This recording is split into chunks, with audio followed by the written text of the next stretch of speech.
On va le mettre à jour ici.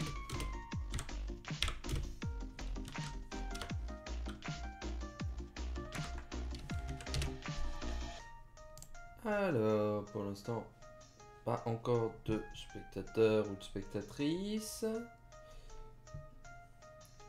Ça, c'est bien en ligne. C'est parfait.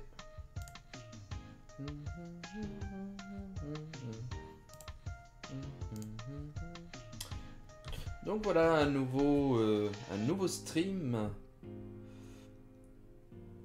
qui va durer comme de coutume, hein, 1h30, 2 heures.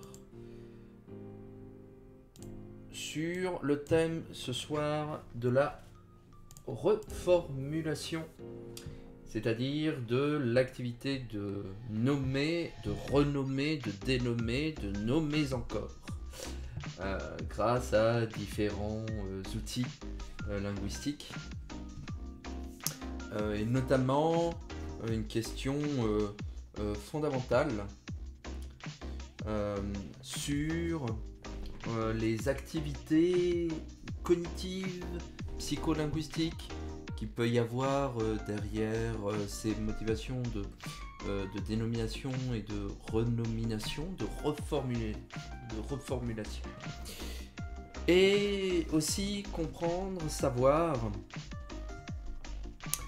quels sont les mécanismes à l'œuvre dans ce processus en termes de conservation du sens, de modification, de transformation, qui est une problématique qui traverse la linguistique sur bien des aspects.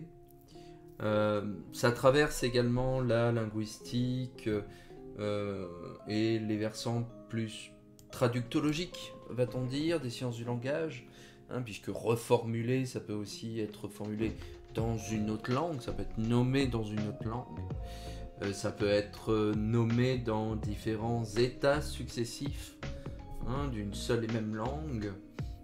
Bref, il y a plein d'opérations de transformation, de redéfinition, de renominalisation, hein, que l'on peut mettre en place et qui est intéressant. Enfin, toutes ces choses-là me semblent très intéressantes à analyser, et je propose ce soir d'y réfléchir et de le lire au travers d'un article, hop, que voici, donc qui est paru, hein, si je mets la citation complète, en 2007, hein, il s'agit d'un article de Françoise Dufour, alors d'un chapitre d'ouvrage, hein, pour être plus précis, de Françoise Dufour, de 2007, reformulation métalinguistique et recatégorisation du référent, du progrès civilisateur au développement. Et c'est un article qui se trouve dans l'ouvrage collectif L'acte de nommer, une dynamique entre langue et discours, hein, dirigé par Georgetta Cislarou. C'est un texte, un article qui est disponible, livre, dans sa totalité est disponible en ligne, hein, à l'adresse que je vais indiquer, donc que j'ai indiqué sur Twitter, sur Discord, et que j'indiquerai dans les commentaires, hein, en bas de la vidéo une fois qu'elle sera sur YouTube. Et cet article, en fait, est un article que j'avais mis dans ma liste de lecture depuis quelques semaines maintenant, puisque je prépare un article sur le thème de la reformulation et de la définition dans le texte juridique en diachronie, notamment dans cette perspective de définir des termes, de les gloser comme on fait dans un dictionnaire, puisque c'est une des problématiques, hein, notamment que l'on a dans le cadre du texte de spécialité, pas seulement juridique, dans le texte de spécialité en général, qu'il soit religieux, médical, linguistique, hein, c'est que l'on doit utiliser le langage pour définir des mots du langage que nous employons. Nous opérons ce que l'on appelle généralement une activité métalinguistique, hein, dans le sens le plus premier du terme, hein, le méta, c'est historiquement hein, ce qui se sert de la même matière. Hein. Il y a un principe de récursion, de reproduction. Le métalinguistique, c'est quand on se sert de la langue pour expliquer la langue. Par essence, l'activité linguistique, l'activité des sciences du langage, est une activité métalinguistique. Hein, si vous prenez une grammaire ou un dictionnaire, hein, vous ouvrez un dictionnaire, vous avez hein, le mot, je sais pas, avion, télévision, amour. Pour vous expliquer ce que c'est, on est bien obligé d'utiliser des mots. Hein. Occasionnellement, dans les dictionnaires illustrés comme le Larousse, il va y aussi y avoir éventuellement une illustration, un dessin, un croquis ou que sais-je. Hein. Donc il y a une multimodalité, mais généralement l'ensemble, la grande majorité de l'activité de définition passe par le langage. Et donc il y a toute une historique hein, très très ancienne dans l'histoire de la linguistique de cette réflexion sur la nomination, c'est-à-dire le lien entre les mots et les choses, et la renomination, c'est-à-dire la façon dont on utilise d'autres mots pour décrire le mot. Et donc il y a toute une chaîne cognitive, hein, linguistique, qui se développe hein, entre ces différents pôles, et qui mérite inspection, qui mérite interrogation, et on peut prendre les choses de différentes façons. C'est-à-dire que moi, je vais m'intéresser dans l'article que je prépare plutôt sur les structures syntaxiques, morphosyntaxiques, qui annoncent et qui encadrent ce type de reformulation et les endroits où on va le trouver dans le texte, hein, à quel moment de la démonstration on va trouver ça. Alors est-ce que l'auteur va expliquer ce qu'est l'usance, la coutume, le douaire en tête de son chapitre explicatif, ou bien à la fin de la présentation, et quels sont les indices linguistiques notamment qui préparent, annoncent cette opération métalinguistique, parce qu'il faut bien qu'il y ait à un moment donné un décrochage hein, de l'activité linguistique entre le moment où on présente le mot et le moment où on annonce qu'on va le définir. Et ça va passer par des formulations du type c'est-à-dire, autrement dit, à proprement dit, et ainsi de suite, que l'on peut étudier en diachronie longue, hein, afin de montrer un peu voilà, le cheminement linguistique hein, qui se situe ici. Donc cet article, reformulation métalinguistique et recatégorisation du référent, va proposer une analyse un peu de cas de la façon dont on a défini et redéfini un certain nombre d'unités lexicales, hein, de praxèmes dans certaines théories linguistiques, notamment civilisation, progrès, développement, afin hein, d'en tracer un peu la généalogie et les procédures hein, de renominalisation. Hein. Donc je lis le résumé afin de situer la discussion. Hop, on va même pouvoir passer en mode lecture, comme ça je pense que ce sera même plus agréable. Là c'est peut-être un peu trop gros, ça semble mieux comme ça. Hein. On va rester comme ça, je pense que ça ira. Donc, la reformulation désigne le processus dynamique et son résultat qui consiste en une reconstruction du discours, du contenu, une reconstruction en discours, du contenu sémantique d'une dénomination. Dans les discours à visée argumentative, les locuteurs qui reprennent des dénominations prédiquées antérieurement sont amenés à en redéfinir le sens pour servir leur stratégie discursive. Donc, dénomination prédiquée, c'est-à-dire des mots qui ont servi à modifier l'univers dans lequel nous sommes, des mots qui ont servi à dire quelque chose de quelque chose d'autre. C'est la définition la plus fondamentale de l'acte prédicatif, la plus simple. Et prédicatif, un mouvement de langue, un fait de langue, qui nous permet de dire quelque chose de quelque chose d'autre. Dire le chat mange sa pâtée, hein, c'est prendre un objet chat, c'est prendre un objet pâté, c'est dire une action, le fait de manger, et la mise en prédicat. Ensemble, en créant une phrase, nous permet de créer un effet de cause à conséquence, d'action, réaction, etc. Et donc, ça crée le monde autour de nous. Ça, c'est de la prédication. Et donc, périodiquement, hein, et ça c'est dans une perspective plutôt pragmatique, voire interactionnelle.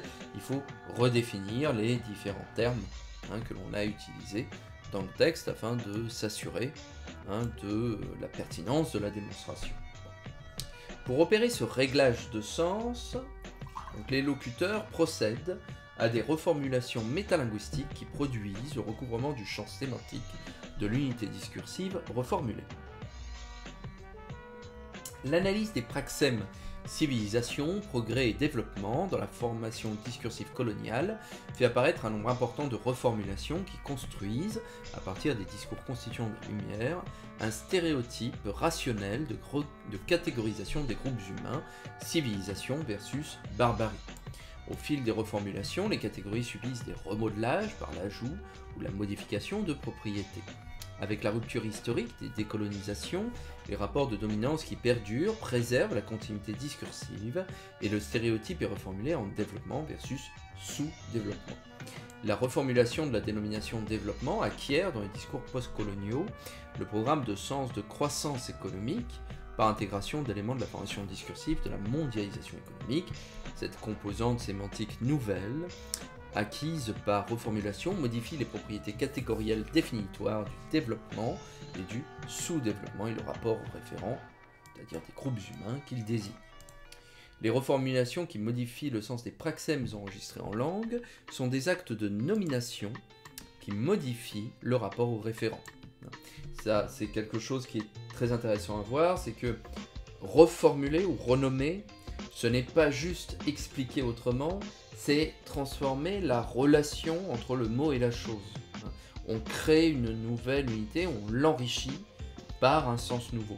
C'est ce qui se passe très naturellement dans le cadre de figures de style, de métaphores, de catachèses de métaphores. Quand on appelle un morceau de meuble un pied, comme le pied d'une chaise, cet acte de reformulation, de renomination va changer le rapport que l'on a au référent en ouvrant des perspectives liées à l'allégorie, à la métaphore, au jeu de mots, au double sens, à la syllabe de sens, qui reconfigure dynamiquement le lexique. C'est pour ça que la nomination, le lexique, une langue, ce n'est jamais quelque chose de figé quand elle est pratiquée. On est tout le temps en train de renégocier, de négocier, de régler le sens, localement ou plus généralement, dans une perspective d'évolution, par exemple, diachronique. Et c'est ça, fondamentalement, qui va distinguer les langues vivantes des langues dites mortes, qui composent un ensemble fini d'items, que ce soit au niveau lexical ou grammatical, et dont le sens n'est jamais réinvesti, d'aucune façon. Et donc c'est ça qui traduit la mort d'une langue, à proprement parler. On peut faire un parallèle avec les sciences naturelles, une espèce morte et une espèce qui ne se reproduit plus. Une langue qui ne reproduit pas du sens, qui ne recrée pas de sens, meurt, et le contraire veut donc dire qu'elle est vivante. La récurrence des reformulations dans une même formation discursive produit des glissements sémantiques qui affectent la catégorisation des référents nommés. De discours en discours, les redéfinitions en chaîne réalisées par l'activité de reformulation, comme tout acte de nomination, donnent à celle-ci un rôle performatif dans la catégorisation référentielle. Donc performatif, ça veut dire que le mot a une action directe sur le monde dans lequel on va le trouver. L'acte de performation, c'est dire par exemple, donner par exemple un ordre à quelqu'un, et qui va à ce moment-là le suivre, dire à quelqu'un viens, et qu'il vient effectivement, c'est un acte performatif. Dans cet article, je vais moins m'intéresser, ça m'intéressait moins au cœur de l'analyse à proprement parler, qui s'intéresse au discours colonisateur, et par une suite d'extraits précis, commentés. Je vais plutôt repartir sur la conclusion et l'introduction qui me semblent les plus intéressants dans la mesure où il y a une définition assez nette des différentes stratégies de reformulation qui nous permet de mettre un peu de clarté dans les termes entre glose, périphrase, définition, qui sont, selon les auteurs, synonymes ou parasynonymes, ou du moins ce sont des définitions qui ont tendance à se chevaucher les unes par rapport aux autres. Et voilà, ça permet de mettre un peu le clair ces différentes définitions. Donc l'activité de nomination et son résultat, la dénomination, sont abordés au travers de l'analyse du processus de reformulation qui, par l'opération de redéfinition du sens qu'elle réalise en discours, déplace les frontières de la catégorie lexicale et, in fine, tend à modifier le rapport au référent et par conséquent à agir sur le monde. Donc ça, c'est un postulat assez net que j'ai développé en lisant le résumé. Dans les discours à visée argumentative, les locuteurs qui reprennent dans une conjoncture déterminée une formulation prédiquée antérieurement sont amenés à la redéfinir pour servir leur stratégie discursive. Pour opérer ce réglage de sens, ils procèdent à des reformulations du type un X c'est un Y, X c'est-à-dire Y, qui produisent le recouvrement du champ sémantique de l'unité discursive X par celui de Y. Alors, une précision qui va avoir son importance par la suite évidemment, c'est que dans ce type d'exemple, X et Y ne sont pas forcément des unités lexicales autonomes, c'est-à-dire des mots. Quand on dit par exemple un X et un Y, c'est pas pour dire un chat c'est un animal. On peut. Mais on peut aussi avoir des énoncés un peu plus complexes de reformulation en disant une chaise c'est un certain type de meuble qui a tant de pieds que l'on trouve dans les maisons afin de s'asseoir, etc. Ou bien X c'est-à-dire Y, le douaire, le mariage, c'est-à-dire une union contractuelle entre deux individus majeurs, etc. Bon. Donc il faut vraiment voir X et Y comme des unités de sens plus ou moins déterminées, mais qui peuvent prendre des formes diverses au niveau morphosyntaxique. Les formes sur lesquelles porte l'analyse sont celles que Jacqueline Autier-Revue a nommées les formes d'auto-représentation du dire. Elles consistent en une mise en relation de séquences lexicales et discursives, X et Y, donc séquence lexicale, un mot, discursive, un ensemble de mots, un énoncé, par un locuteur qui fait retour sur ces mots pour en expliciter le sens et procède ainsi à la reconstruction par un procédé de mise en équivalence du sens de la séquence X au moyen de l'énoncé Y, délimitant ainsi le champ sémantique de la dénomination X. Équivalence, voilà, avec beaucoup de précautions que l'on va développer, puisque équivalence ne veut pas dire équipotence ou synonymie. On parle bien ici de reconstruction et on va considérer à un certain moment du discours et dans une certaine perspective discursive que ces mots ont des champs sémantiques, c'est-à-dire des sens que l'on peut temporairement superposer. Mais ce n'est pas parce qu'on fait cette superposition que l'on peut remplacer toujours un terme par un autre. C'est ça aussi qui est intéressant à distinguer. L'étude s'inscrit dans le cadre de l'analyse de la transformation-reconfiguration d'une formation discursive, celle des discours coloniaux ou discours du développement. Nous définissons la notion de formation discursive à partir de deux éléments donnés par M. Pêcheux, c'est-à-dire un ensemble des discours possibles à partir d'un état défini des conditions de production et un espace de reformulation paraphrase, c'est-à-dire un espace discursif de circulation d'éléments préconstruits témoignant de l'allégeance des discours à un interdiscours. Alors ça c'est très intéressant dans la mesure où employer un mot et le reformuler, ça nous situe dans une relation particulière avec tous les autres discours, les interdiscours qui vont utiliser ce mot. Mais pas forcément selon les mêmes procédures de recouvrement sémantique. Si on prend un discours de spécialité, le sens dont moi je vais par exemple utiliser dans un certain cours ou dans mon ouvrage, dans mes articles, le sens de syntaxe, peut ne pas correspondre avec la façon dont on considère, on appelle la syntaxe dans une autre tradition grammaticale, interactionnelle, pragmatique, que sais-je. Et donc il va me falloir redéfinir, partiellement tout le moins, ce que j'entends comme syntaxe, pronom, etc. C'est-à-dire voilà, la syntaxe, pour nous, c'est-à-dire l'étude de l'ordre des mots, hein, de l'agencement des mots dans la phrase.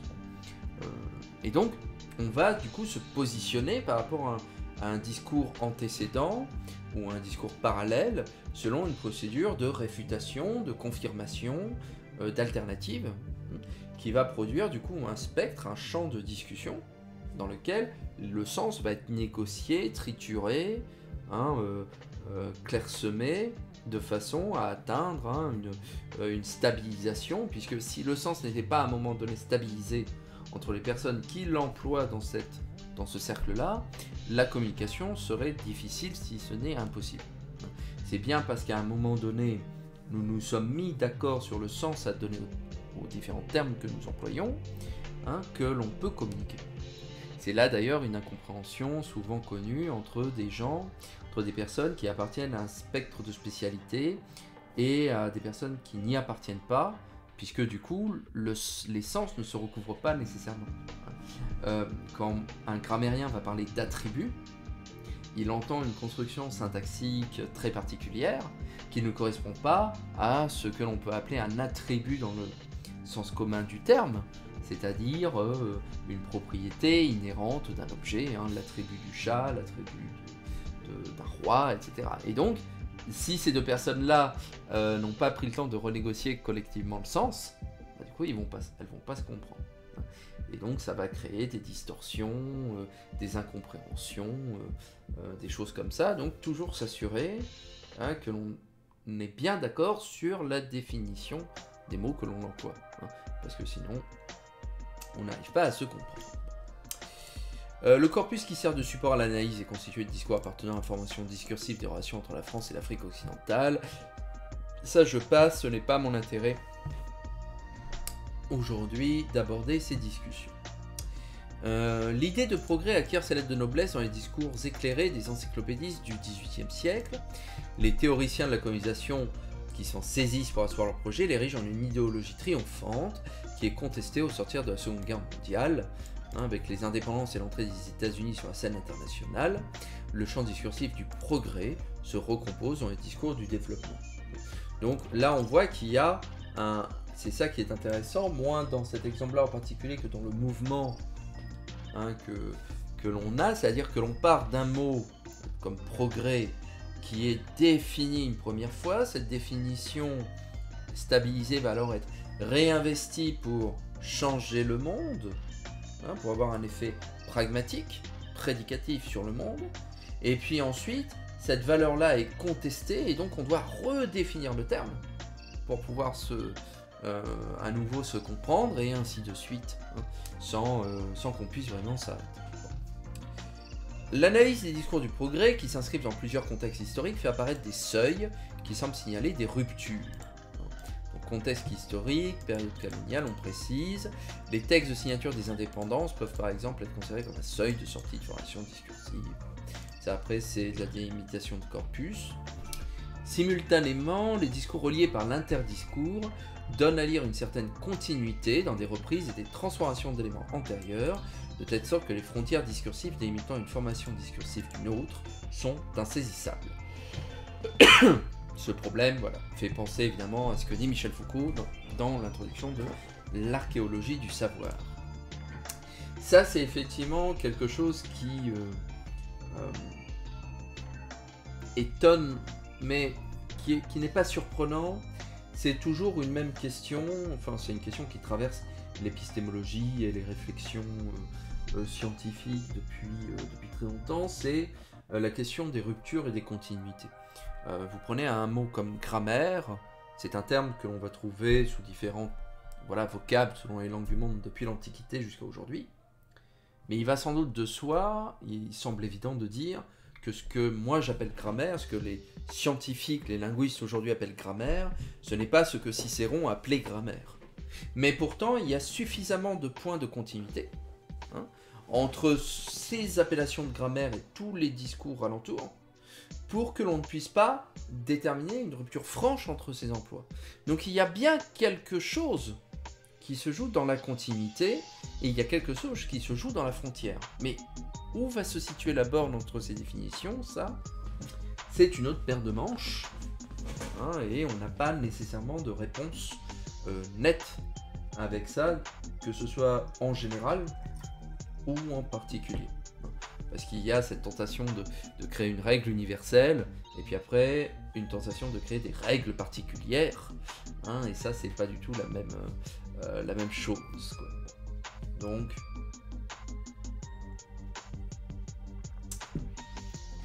à prendre en considération.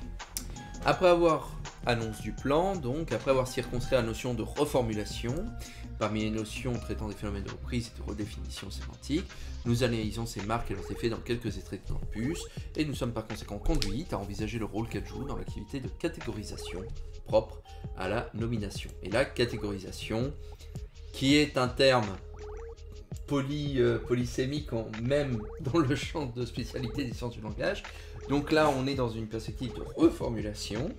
La catégorisation est définie comme le découpage du réel à partir de traits communs en classes d'objets rangés sous une même dénomination, ce que l'on appelle en réalité ici, la notion de catégorisation est considérée comme synonyme de la notion de paradigme.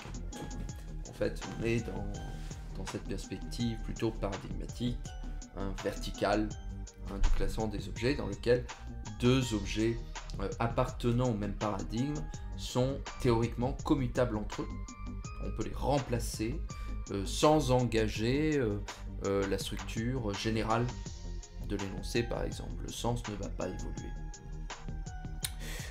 Nous tenterons d'identifier, donc première partie, reformulation, glose, une question de nomination. Nous tenterons d'identifier ce qui distingue les termes nommant les phénomènes de redéfinition du sens par des formes de dédoublement énonciatif, et nous nous expliquerons sur le choix du terme reformulation. Encore une fois, on négocie le sens. Elle désigne donc la glose. Elle désigne l'objet linguistique résultatif. Pourquoi la glose est souvent réduite à un simple commentaire, une note explicative, d'un phénomène qui se lit dans les formes étendues de désignation, glose de spécification du sens, glose d'explicitation du sens. Alors que la reformulation nomme en priorité le processus lui-même, l'action de reformuler. L'analyse de la définition donnée par Franck Neveu, selon l'usage le plus courant de la notion, montre la glose comme le lieu d'un processus énonciatif de réflexivité linguistique, et donc en citant Franck Neveu, la glose est un type d'opération linguistique au centre de laquelle se trouve engagé le sens lexical et référentiel d'une unité contextualisée, prise dans un processus énonciatif de réflexivité linguistique. Il faut déplier un peu la chose. Opération linguistique, c'est-à-dire on va créer un discours, on va faire une prédication, au centre de laquelle se trouve engagé le sens lexical et référentiel d'une unité contextualisée, c'est-à-dire qu'on prend un mot en contexte, une phrase en contexte, ce n'est pas une phrase dans l'absolu, c'est une phrase qui a été employée, et on va donc la prédiquer en engageant son sens, à la fois le sens lexical, le sens du dictionnaire, et le sens référentiel, le sens qu'il a dans l'occurrence que l'on étudie, prise dans un processus énonciatif de réflexivité linguistique, c'est-à-dire de réflexion métalinguistique. Comment on va utiliser ce mot dans le discours. Garde-Tamine donne 3 critères de repérage de la glose. Un critère sémantique, la glose est une séquence métalinguistique portant sur un mot ou un groupe de mots. La définition insiste sur le caractère de séquence linguistique. Il faut que une glose ne peut pas être juste un mot. Il faut que ce soit une construction un peu plus élaborée. Un critère syntaxique, elle est intraphrastique et par ailleurs elle est en situation parenthétique. Donc c'est-à-dire qu'elle est incluse à côté du mot que l'on définit. Elle est intraphrastique, elle ne correspond pas à un propos, mais elle est bien un commentaire sur le propos. Elle ne fait pas avancer l'intrigue, dans le cadre d'un roman par exemple, ou d'un texte d'argumentation. Elle n'est pas un point argumentatif, quoique l'on peut discuter ça. Et un critère pragmatique, elle a une visée explicative. Pour Stuttgart, c'est sur la dimension pragmatique que se fonde la distinction entre glose et reformulation, cette dernière se limitant à un acte locutoire, alors que la dimension illocutoire d'explicitation du sens est définitoire de la glose. Donc reformulation, on serait dans un processus de substitution d'un mot pour un autre, alors que la glose cherche à déplier le sens. Par ailleurs, il peut y avoir reformulation sans glose. Inversement, il peut y avoir glose sans reformulation. Ça, je pense que c'est assez évident, c'est toujours bon de le rappeler, mais de la même façon qu'on peut substituer un mot par un autre, hein, X donc Y, on peut gloser sans reformuler, X, c'est-à-dire une opération, etc., mais qui ne substitue pas un mot ou une séquence par une autre. C'est précisément sur cette capacité de la glose à commenter sans reformuler que se fonde selon nous la différence entre les deux notions. Je suis assez d'accord avec ça. La reformulation est une stratégie qui s'inscrit dans la dynamique référentielle du discours. Donc référentiel, c'est la façon dont les mots que nous utilisons ont un lien avec les objets concrets qui nous entourent. Toujours avec cette précaution qu'il y a sur la différence entre concret et abstrait, je vous renvoie à l'une des premiers streams que j'avais fait sur cette notion d'abstraction, pour montrer que ces notions qui semblent tellement bien aller de soi qu'on a du mal à les définir solidement, bien. Et donc, la reformulation s'inscrit dans la dynamique référentielle du discours. La reformulation est une relation de paraphrase. Elle consiste à reprendre une donnée en utilisant une expression linguistique différente de celle employée pour la référenciation antérieure. C'est une répétition différente, c'est pas une répétition par le même. Parce qu'en ce moment-là, on ne serait pas dans de la reformulation, on serait dans l'autotélique. Si on dit l'amitié c'est l'amitié, c'est pas une reformulation, c'est de l'autotélisme. Il y a un autre processus de négociation du sens. Dire l'amitié c'est l'amitié, dans le cadre d'une discussion sur l'amitié, c'est en appeler en fait à une définition tellement naturelle, tellement universelle, qu'on n'a pas besoin de débattre ce que c'est. Et donc ça fait appel à une culture commune, partagée entre les membres de l'interlocution, ce qui peut avoir force d'argumentation. Ça peut aussi être quelque chose qui peut servir des argumentations peu honnêtes. Dire voilà, le calme c'est le calme. Bon, c'est quand un professeur excédé peut dire ça à sa classe par exemple. Bon, ça n'ouvre pas à discussion. Et donc c'est un argument en lui-même. Donc ça peut être intéressant à envisager, mais là nous sommes vraiment dans un processus de répétition différente. Bon. La reformulation paraphrastique est une conduite métalinguistique d'identification des sémantismes qui laisse des traces explicites dans le discours. Le discours source et la séquence discursive qui le paraphrase sont reliés par des marques linguistiques. On a l'élément que l'on veut reformuler, la reformulation, et on a entre les deux un mot-outil qui explicite cette opération. Il s'agit d'un processus d'identification dynamique effectué par un sujet en situation et non d'une relation d'identité donnée a priori une fois pour toutes.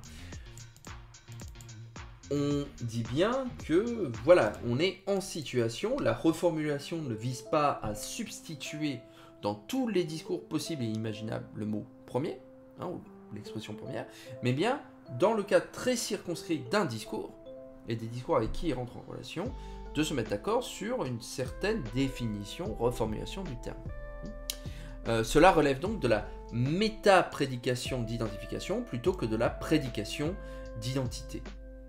Elle met en jeu un énonciateur qui établit une relation hic et nunc, c'est-à-dire ici et maintenant, entre les sens de x et y, qui met en jeu les programmes de sens commun et différents des deux praxèmes, la tension contradictoire entre le même et l'autre, pour enfin les imposer comme soi-même. En linguistique praxématique, la définition est intéressante. Le programme de sens est le correspondant dynamique dans la problématique de la production de sens que postule, sous forme de sème ou de trait sémantique, l'analyse structurale, c'est-à-dire on est dans une perspective dynamique du lexique et des mots que l'on emploie. Et moi j'aime bien, justement, j'aime bien penser en termes de contradiction et de tension. C'est loin d'être nouveau, mais c'est quelque chose qui m'a toujours séduit en linguistique. c'est cette tension entre le paradigme et le syntagme, entre la relation de dominance ou de dépendance et la relation de linéarité des constituants, entre la pensée qui arrive simultanément dans notre esprit et la linéarité du temps ou de l'espace, du temps de la parole ou de l'espace de la feuille, ou de l'écran, qui nous oblige à linéariser les choses avant les autres, et donc de transformer ce qui était à l'origine simultané en quelque chose qui est hiérarchisé. Ça, c'est quelque chose qui m'a toujours plu, et donc cette tension entre le même et l'autre, bon, c'est ce que je trouve très pertinent. Ce qui constitue, et on cite Catherine Fuchs, on ne la cite jamais assez, donc il faut continuer, ce qui constitue la contradiction fondamentale de la paraphrase, à savoir la transformation progressive du même, c'est-à-dire du sens identique, en l'autre, sens différent, à redire la même chose, on finit par dire autre chose au terme d'un processus continu de déformation négligeable, voire imperceptible. Là aussi, on retombe sur des concepts qui ne sont pas propres à la linguistique, qui traversent la pensée humaine en général. C'est par exemple ce qui se passe dans le cadre de ce qu'on appelle le paradoxe solite, ou le paradoxe du tas de sable, dans lequel voilà, un tas de sable, c'est une collection de grains. Si on enlève un grain du tas de sable, ça reste un tas de sable. Si on enlève 2 grains, ça reste un tas de sable. Bon, jusqu'au moment où il n'y a plus de tas de sable. Mais à quel moment, à partir de quel nombre de grains, arrête-t-on de parler de tas, à quel moment, à force de redéfinir un terme, on finit par ne plus le désigner en tant que tel, mais de le transformer en quelque chose d'autre. Et ça, c'est un processus continu, que l'on ne peut pas observer à la loupe étape par étape, mais l'on peut voir le point d'arrivée, le point de départ, et puis voir la nuance, et puis ensuite essayer de définir par petits sauts, de retour en arrière ou en retour en avant, le moment où là il se joue quelque chose qui favorise la rupture. Ce n'est pas forcément le lieu de rupture, mais ça favorise la rupture. Et donc ça, c'est le cœur de cette problématique de la reformulation. Reformulation et définition. Avec les paradigmes désignationnels et définitionnels, Mortureux apporte une distinction opératoire pour l'analyse du processus de reformulation propre à la formation discursive. Définition et reformulation se trouvent souvent en co-occurrence, servant de support l'une à l'autre ou l'une amenant l'autre. La copule être, qui est la trace de l'identification entre deux dénominations, la copule qui apparaît dans la verbalisation des reformulations de l'une ou l'autre expression par l'autre. Un marteau, c'est ce qui sert à enfoncer des clous, est alors la trace d'une identification entre les deux classes construite par cette prédication, identification qui à son tour sert de support à une relation de substituabilité. Être, par essence, la copule, ce qu'on appelle la copule, désigne bien une relation d'équivalence entre deux termes. Jean est mon ami, égale mon ami et Jean. C'est vraiment au niveau sémanticologique, comme si on avait le signe égal des mathématiques, entre deux unités distinctes, que ce soit en forme, en fonction, etc., mais que l'on réunit dans le cadre d'une prédication existentielle, on va dire, attributive, copulative, qui trace vraiment un lien direct entre ces deux objets. Le paradigme, donc l'identification entre deux dénominations, détermine un paradigme définitionnel, de même que les deux points dans le discours lexicographique. Le paradigme désignationnel est l'ensemble de reformulants qui se trouvent signalés dans le discours à travers divers procédés métalinguistiques ou typographiques. Les marques métalinguistiques en discours constituent un dégradé du plus marqué par les verbes désignés, nommés, appelés, ou encore mots ou termes, au moins marqué par la position ou par la diaphore, c'est-à-dire que l'on a des marques plus explicites de reformulation, désigne, nomme, appelle, et puis on a des termes un peu plus flottants, ou bien une juxtaposition, grammaire, virgule, science de l'ordre des mots, virgule, etc. Donc la position, qui est généralement considérée comme une prédication attributive, copulative réduite. Hein. J'en ai fait un thread de vulgarisation sur Twitter que j'ai pas encore mis sur question de langue, mais voilà, qui fait partie des threads que je reprendrai, hein, témoigne hein, de cet élément qui donne cette force d'aller de soi. Hein. C'est ça qui est fort aussi dans ce processus de reformulation. Plus le signe est explicite, plus on fait acte de reformulation polémique, va-t-on dire, quelque chose qui peut être sujet à discussion, parce qu'on va pouvoir s'agripper hein, ici pour dire attendez, moi je suis pas d'accord, alors que si vous faites juste une opposition entre les termes, bah, ça donne une force argumentative plus grande, vous remportez l'adhésion, hein, puisque vous faites comme si vous n'avez fait que déplier quelque chose d'implicite qui existait déjà, un non-dit hein, que vous mettez au jour mais que vous ne créez pas. Alors qu'évidemment le fait de le mettre en avant traduit une certaine perspective argumentative, de sélection, de hiérarchisation de l'information, bon, que l'on peut commenter. Mais l'effet rhétorique hein, est notable. Cet apport semble fondamental pour l'analyse de la reformulation interne à une formation discursive. En effet, la reformulation ne peut se concevoir sans une définition préalable de l'unité discursive sur laquelle elle porte, qu'elle soit réalisée dans le discours, en cours ou préconstruite dans l'interdiscours. À l'issue de ce parcours, le terme de reformulation, qui désigne le processus dynamique de l'opération réalisée en discours plutôt que l'unité discursive qui en résulte, nous semble plus approprié dans le cadre d'une formation discursive dans laquelle circulent des séquences discursives d'un même champ qui sont des effets de l'interdiscours compris comme ce qui règle le déplacement des frontières, les limites du discours de spécialité dans lequel on va négocier et se mettre d'accord sur le sens. La reformulation est un acte de reconstruction du contenu sémantique d'une dénomination. Elle ne peut se concevoir en dehors d'une visée pragmatique du locuteur qui effectue un déplacement de sens, manifestant une intentionnalité d'agir. Alors ça c'est intéressant, hein, ce qui pourrait se passer, nous dit Fuchs, du point de vue du sens strict, sens linguistique, pour une identité de sens, fonctionne toujours comme un déplacement de sens. Il y a toujours progression discursive, argumentative, jamais de réelle répétition ou tautologie, ou simple calque de sens. Le sens du texte source décodé, reconstruit par le sujet, n'est jamais reproduit identique, mais toujours reconstruit.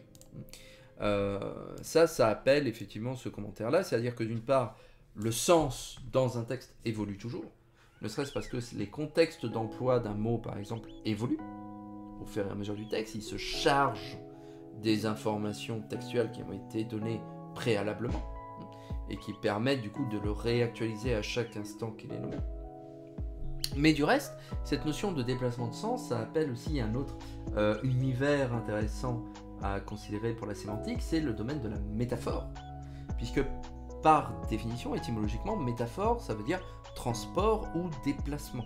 Sous-entendu, déplacement du sens. Faire une métaphore, c'est prendre un sens et puis l'appliquer à un référent qui normalement ne l'a pas, pour lui donner des propriétés extrinsèques qu'il n'aurait pas en tant que tel.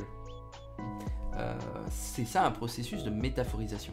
Et donc là on voit que on ouvre du coup le domaine des possibles, puisque dire que reformuler c'est un déplacement de sens, ce qui est vrai, un nouveau recouvrement, bah du coup ça nous oblige aussi plus tard à nous dire mais du coup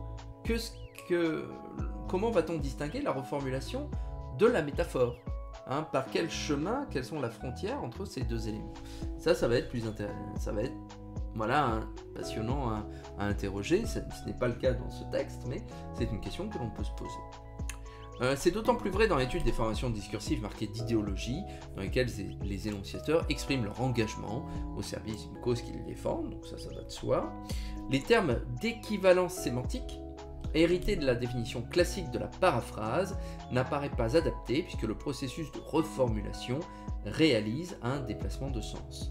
C'est pourquoi Courtine et Marandin préfèrent parler de séries, de chaînes de formulation, plutôt que de classes d'équivalence ou de classes paraphrastique, afin de pouvoir marquer l'intervention de l'interdiscours. Ça me semble être l'un des points les plus importants, qui rejoint d'ailleurs la discussion que l'on avait eue la dernière fois sur la lisibilité du texte poétique et sur le processus de création de sens que fait la poésie par sa mise en forme. On est ici dans un domaine assez connexe, qui est de dire que reformuler, ce n'est pas simplement trouver une définition, mais c'est s'engager vis-à-vis de soi et de son texte, mais aussi vis-à-vis des autres discours dans lesquels on va le trouver. Et on en a des exemples contemporains très vivants, en réalité. Hein, il y a cette idée-là que l'on a que les sphères de discours, les sphères de locuteurs, les communautés de locuteurs et de locutrices déterminent chacune et chacun des sens qui ne sont pas forcément transposables, hein, d'une sous-catégorie à l'autre. Vous allez, pour reprendre un exemple très contemporain, qui est source d'une incompréhension majeure entre les personnes qui évoquent ça, que cette incompréhension soit d'ailleurs sincère ou fabriquée, hein, ça aussi c'est une autre question. Ce sont des termes que l'on a aujourd'hui par exemple comme islamophobie, racisme, racisme systémique ou que sais-je, hein, pour rester écriture inclusive encore. Hein, bon. Ce sont des termes qui n'ont pas toujours le même sens et la même définition selon qui l'emploie et où on va l'employer. Pour des sociologues qui travailleraient sur les processus de domination, de racisme, etc., le terme d'islamophobie renvoie à un objet scientifique constitué par une définition, une littérature scientifique qui est en débat au sein de la sphère scientifique elle-même. Ce n'est jamais monolithique, hein, de la même façon que en linguistique, hein, un terme aussi, aussi anodin que verbe, déterminant, morphème, etc., des choses qui non abstraites, qui peuvent aller de soi, bah, ne vont pas toujours de soi. Le terme même de phrase, hein, on l'a vu la dernière fois avec le terme de phrase et de période, bon, il y a des définitions complexes qui se négocient, qui se reprennent. Bon. Donc vous avez ce sens-là, et puis vous avez des sens créés par d'autres types de discours, que ce soit dans d'autres sphères scientifiques, hein, ou bien dans les médias, ou bien dans les journaux, ou bien dans le discours commun, et ces sens-là ne sont pas forcément les mêmes, ou bien il y a un noyau qui reste, un noyau sémantique qui reste, mais pas la périphérie, alors qu'elle est importante. Donc il y a des redéfinitions de frontières autour de ce terme, et puis, in fine, bah, ce terme, soit il est choisi, soit il est gardé, soit il n'est plus gardé, pour des raisons X ou Y. Et ça se passe tout le temps, puisque c'est le principe même d'une langue vivante, de toujours renégocier le sens. Quand vous avez, à un moment donné, dans les discours gouvernementaux, hein, un terme de chômeur qui va être remplacé par un terme de demandeur d'emploi, ce n'est pas seulement une opération de substitution, c'est une opération de reformulation qui traduit, voilà, une certaine perspective dans l'équivalence des termes. Un chômeur n'est pas tout à fait un demandeur d'emploi, c'est effectivement quelque chose, il y a un lien commun entre les deux, mais il y a aussi une perspective de reformulation, de définition, de négociation du sens qui est à prendre en compte. Et ce qui est intéressant, du coup à noter, c'est que si vous voulez communiquer avec les gens qui emploient ce terme, bah, il vous faut vous mettre d'accord sur le sens et vous mettre vous-même à employer ce terme ou cette reformulation. Donc il y a tout un tas de jeux de négociation qui s'opèrent ici sans forcément que ce soit un mal nécessairement. Hein, l'idée, ce n'est pas, par exemple ici, que ce terme de progrès, hein, qui est étudié dans l'article, hein, ou de civilisation soit mal en et par lui-même. Un terme n'est pas mauvais en et par lui-même, mais c'est bien les discours et les processus de reformulation, de redéfinition qui vont le colorer et le négocier dans un certain sens, le tirer d'un côté ou de l'autre. Et là-dessus, on va pouvoir discuter. C'est ça qui est à noter. Hein, il ne s'agit pas de dire que c'est un mauvais mot ou un bon mot. Ça n'a pas vraiment de sens. Ce qui a du sens derrière, c'est la façon dont ces mots vont être utilisés, réactivés, reconsidérés, afin d'être reformulés, redéfinis, d'une façon qui fait sens et qui convienne aux membres d'une certaine communauté linguistique. L'une des expressions les plus nettes que l'on a sur ces questions, c'est ce que l'on appelle parfois le retournement du stigmate, quand vous avez une insulte ou un terme péjoratif qui est réinvesti comme quelque chose de positif pour les membres désignés par cette insulte. Dans le domaine anglophone, c'est ce qui s'est passé par exemple pour le substantif queer, qui à l'origine est un terme plutôt péjoratif, puisque c'est le queer, c'est le bizarre, c'est le dégingandé, c'est ce qui ne colle pas, c'est ce qui est avec une nuance à la fois ridicule et menaçante. Et puis, les gens qui ont été désignés par ce terme-là, que ce soit pour des raisons liées à leur sexualité, à leur métier ou que sais-je, ont su se l'emparer pour en faire un motif de fierté, de dénomination. Dans un tout autre domaine, vous avez un groupe de musique comme les Daft Punk. À l'origine du nom de ce groupe, vous avez une critique acerbe d'un critique britannique qui appelait la musique que faisait ce groupe du Daft Punk, c'est-à-dire du punk dégénéré. Puisque Daft, c'est ça, c'est le guingois, c'est ce qui est pas bon, c'est ce qui n'est pas correct. Et donc l'expression a plu, ils ont été piqués au vif, ils l'ont repris et ils en ont fait un motif, une marque. Donc on trouve de ça un peu partout. Et donc on fait une constitution, du sens qui est à considérer et à reconsidérer. Bon. Je vais pas lire cet article à fond, vous aurez la source si vous voulez y revenir et puis voir un peu ce qui se passe. Je vais juste aller sur ce petit paragraphe de conclusion et puis ensuite on terminera cette première partie de la soirée. La reformulation d'une séquence discursive, je lis, par la redéfinition qu'elle effectue dans une situation de communication hic et nunc, ici et maintenant, réalise un réglage du sens qui modifie insensiblement le rapport au réel. Au fil des reformulations, des reprises en redéfinition, les catégories sont remodelées. Si la nomination est bien un acte de langage, c'est-à-dire un acte qui influence le monde, des mots qui influencent le monde, les redéfinitions en chaîne réalisées par l'activité de reformulation dans le cadre d'une formation discursive donnent à celle-ci un rôle performatif dans la reconfiguration des catégories référentielles. Ce qui était une insulte, par reformulation, redéfinition, réapplication à de nouveaux référents, peut devenir un terme neutralisé, ou du moins qui perd de cette conception, et réciproquement, et la réciproque peut être vraie. Un processus de redéfinition peut avoir l'effet de redonner une portée un peu plus un peu plus nette, de réactivation du sens, selon des phénomènes que l'on abordera peut-être une fois prochaine. Donc voilà les éléments que je voulais aborder ici.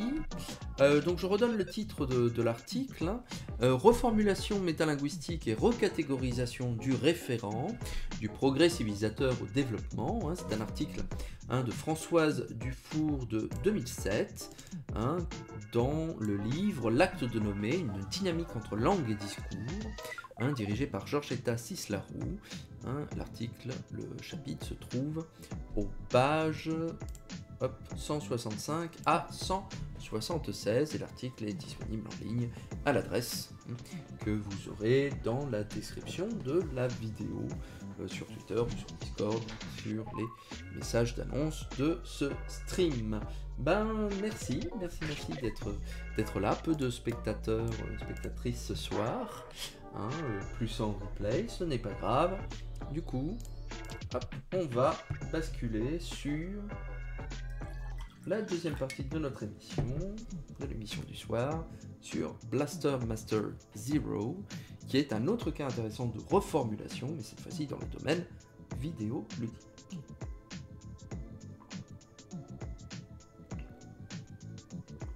Avec de l'eau, puisqu'il qu'il soit. Donc, hop, je vais brancher ma manette. Yay! Hop.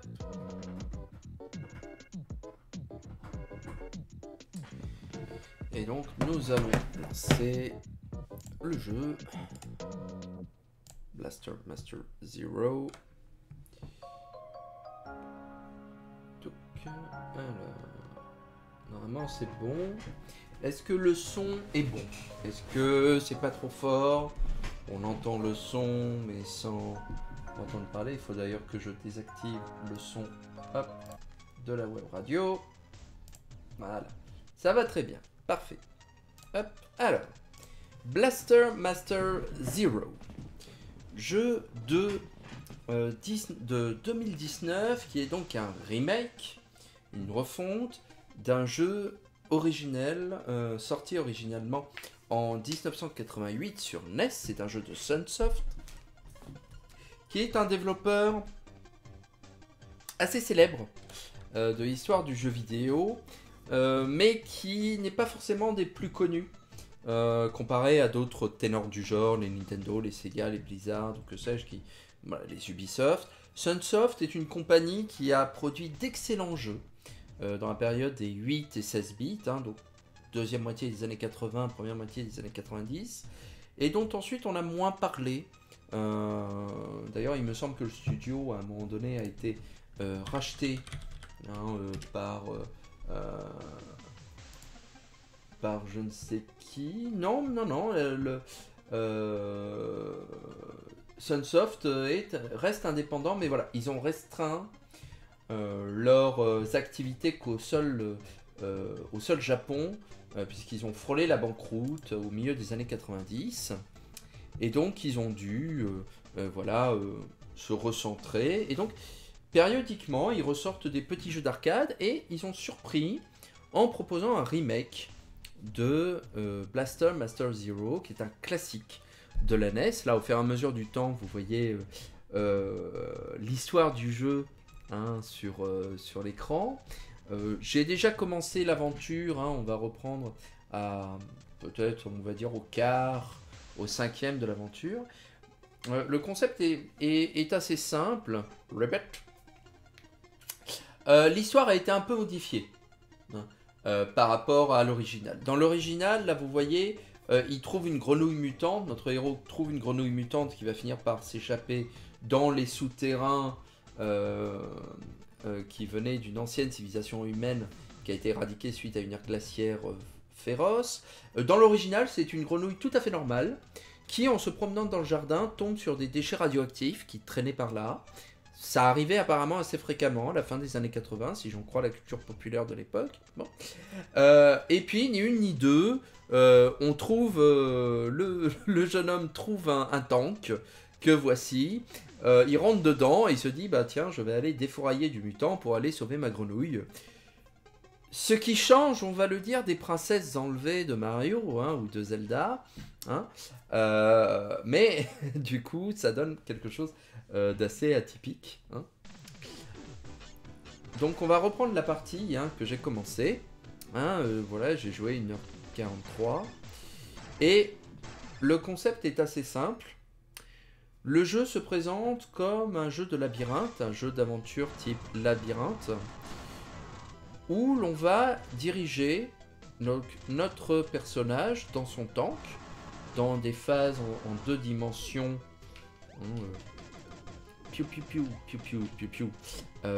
un peu à la Metroid, hein, on est dans des labyrinthes, hein, si vous prenez la carte, voilà, qui est assez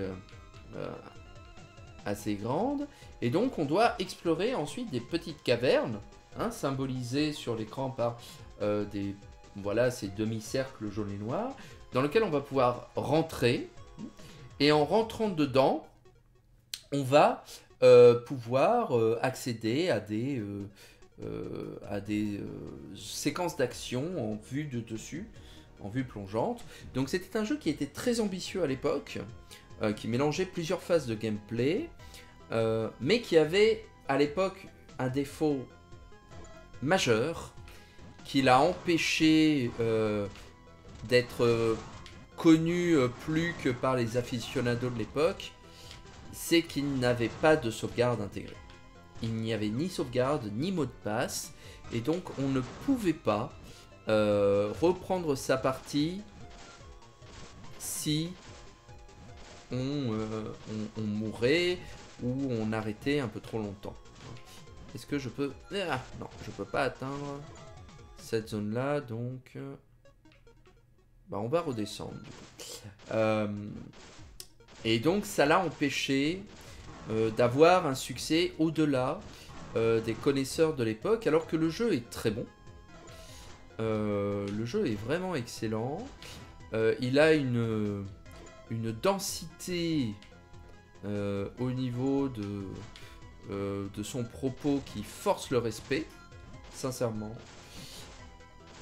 Mais sans sauvegarde, c'est vrai qu'il était pour le moins difficile de le terminer, si ce n'est impossible. Parce qu'on n'avait que 3 vies et 3 continues, je crois. Et donc, au bout d'un moment, bah, on ne pouvait faire qu'échouer. Donc, là, je suis... Ah oui, c'est vrai que je peux voler avec le tank. J'avais oublié ça. J'avais débloqué cette capacité. Maintenant, hop, le bouton enfoncé. Là, je suis donc dans la zone 4, qui est la zone des égouts, des canalisations. Et je recherche toujours ma petite grenouille, voilà, qui s'est échappée. Alors, hop. Et pour cela, on me dit qu'il faut que je trouve voilà, des cavernes. Donc là, par exemple, hop, je trouve une petite caverne dans laquelle je vais passer en vue de dessus et faire piou-piou. Alors, est-ce que j'ai déjà exploré cette caverne? Parce que ça me dit quelque chose. Non. Donc là, en vue de dessus, j'incarne Jason avec son fusil. Et donc, j'ai plusieurs types de munitions. Et le principe des munitions est assez intéressant puisque c'est un jeu à renforcement négatif.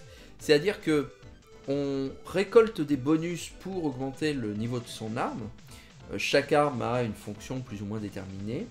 Mais si on se fait toucher, on perd les dernières améliorations. Donc c'est un système qui nous invite à être le plus efficace possible, hein, le plus prudent possible dans la façon dont on gère ses munitions, l'environnement, les ennemis, et ainsi de suite. Alors là, on est dans une phase où l'eau manque de nous emporter. Donc hop, il faut vite trouver des lieux pour se mettre à l'abri, se surélever. Bon. Piou-piou, piou-piou, piou-piou. Et ce jeu représente vraiment la quintessence de l'action-aventure de l'époque. À un point peut-être vraiment perturbant, puisque, comme j'ai pu le dire sur Twitter, j'ai été nostalgique de ce jeu, alors que je ne l'y avais pas joué à l'époque. Je n'y avais absolument pas joué. Mais de la même façon que l'on est capable de reconnaître un film par sa couleur particulière, ainsi peut-on reconnaître un jeu vidéo par son gameplay, par son architecture, par sa couleur générale, qui nous donne vraiment une idée plus ou moins nette de sa période.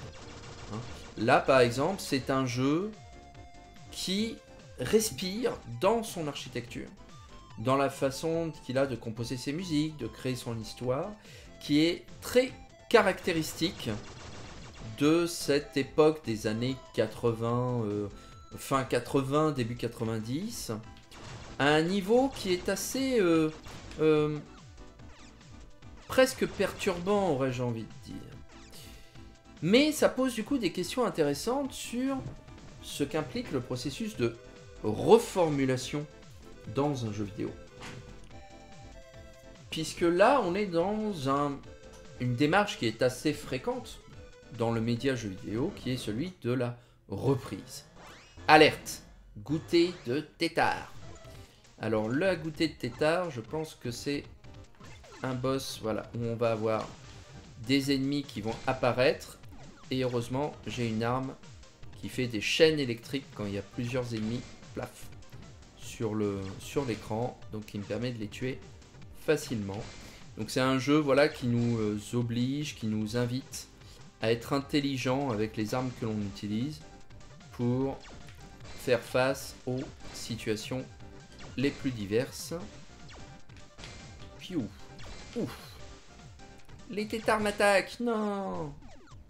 Heureusement, les tétards n'étaient pas très méchants. Et donc la reformulation que prend ce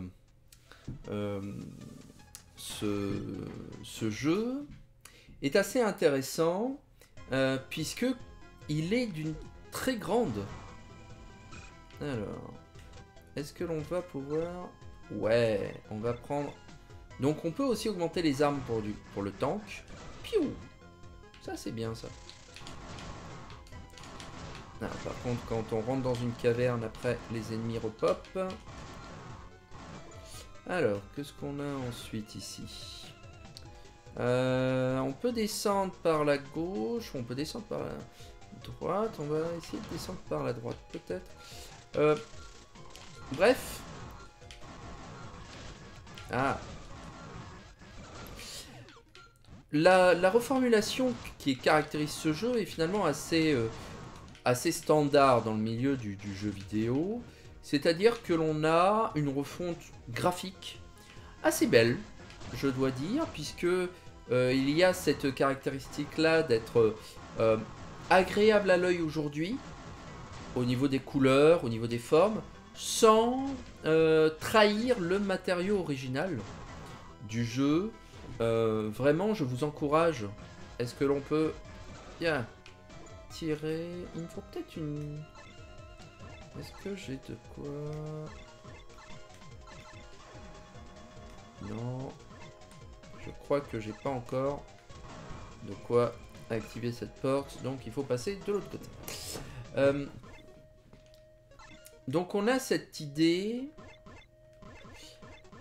que... voilà, donc on a cette refonte graphique qui est assez subtile, qui ne trahit pas le jeu original.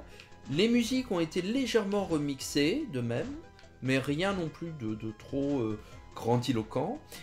Les refontes les plus nettes vont en fait se situer au niveau du design, notamment des personnages principaux, qui avaient été occidentalisés à l'époque et qui, pour cette remake, reprennent un dessin un peu plus animé, hein, un peu plus japonisant, peut-on dire, qui effectivement à l'époque de la sortie du jeu pouvait être déstabilisant pour les joueurs européens et américains, qui n'étaient pas forcément au fait de ces dessins japonais, ou du moins qui n'avaient pas forcément une bonne opinion de ceux-ci, hein. On était encore dans le cadre des paniques morales en France, sur les dessins animés japonais, les mangas violents, Dragon Ball, bon, les choses comme ça. Donc ça pouvait être un frein aussi à la vente de ces jeux. Oh, là il y a de l'eau. Yeah, je vais pouvoir vider l'eau des canalisations pour continuer. Donc il y a cet aspect-là. Mais sinon, la seule nuance vraiment fondamentale qu'il y a entre ce jeu et l'original, c'est les points de sauvegarde qui viennent pallier une absence malheureuse du jeu premier, comme je l'ai expliqué.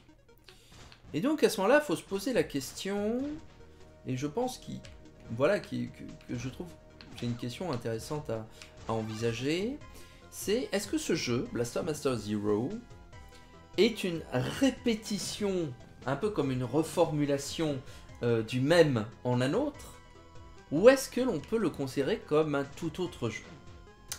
Pourquoi cette discussion doit se tenir, et pourquoi est-ce que on peut arguer de ces deux positions successivement sans que ce soit nécessairement problématique? Eh bien, tout d'abord, il y a cette idée que effectivement le jeu reproduit, hein, comme on l'a dit, énormément de choses de l'original, sans changer vraiment une virgule, que ce soit les boss, le nom des ennemis, leur disposition. Il y a eu quelques légers aménagements de game design lorsque vous faites une comparaison. J'ai toujours pas la clé pour ici. Non, apparemment non. Piu, piu. Bon. Lorsque l'on fait une comparaison écran par écran de la carte, oui, alors on voit que le bonus a été rapproché ou éloigné, ou qu'il est devenu, qu'il est un peu plus vers la gauche que vers la droite.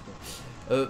Mais ça, ce sont pas pour moi des différences fondamentales en réalité pour le jeu. Pour une raison assez simple, c'est que c'est le genre de modification que l'on va avoir dans le cadre des versions patchées de tel ou tel jeu aujourd'hui. Hein, ça arrive très fréquemment. Un jeu sort et puis on s'aperçoit que tiens, ce passage-là, ce passage secret-là est un peu compliqué. Ce bonus mériterait d'être un peu plus tôt. On va rajouter un point de sauvegarde pour que les joueurs puissent avancer un peu plus sereinement dans leur partie. Bon. Ça, c'est des choses qui sont naturelles, voire attendues dans le cadre du jeu vidéo.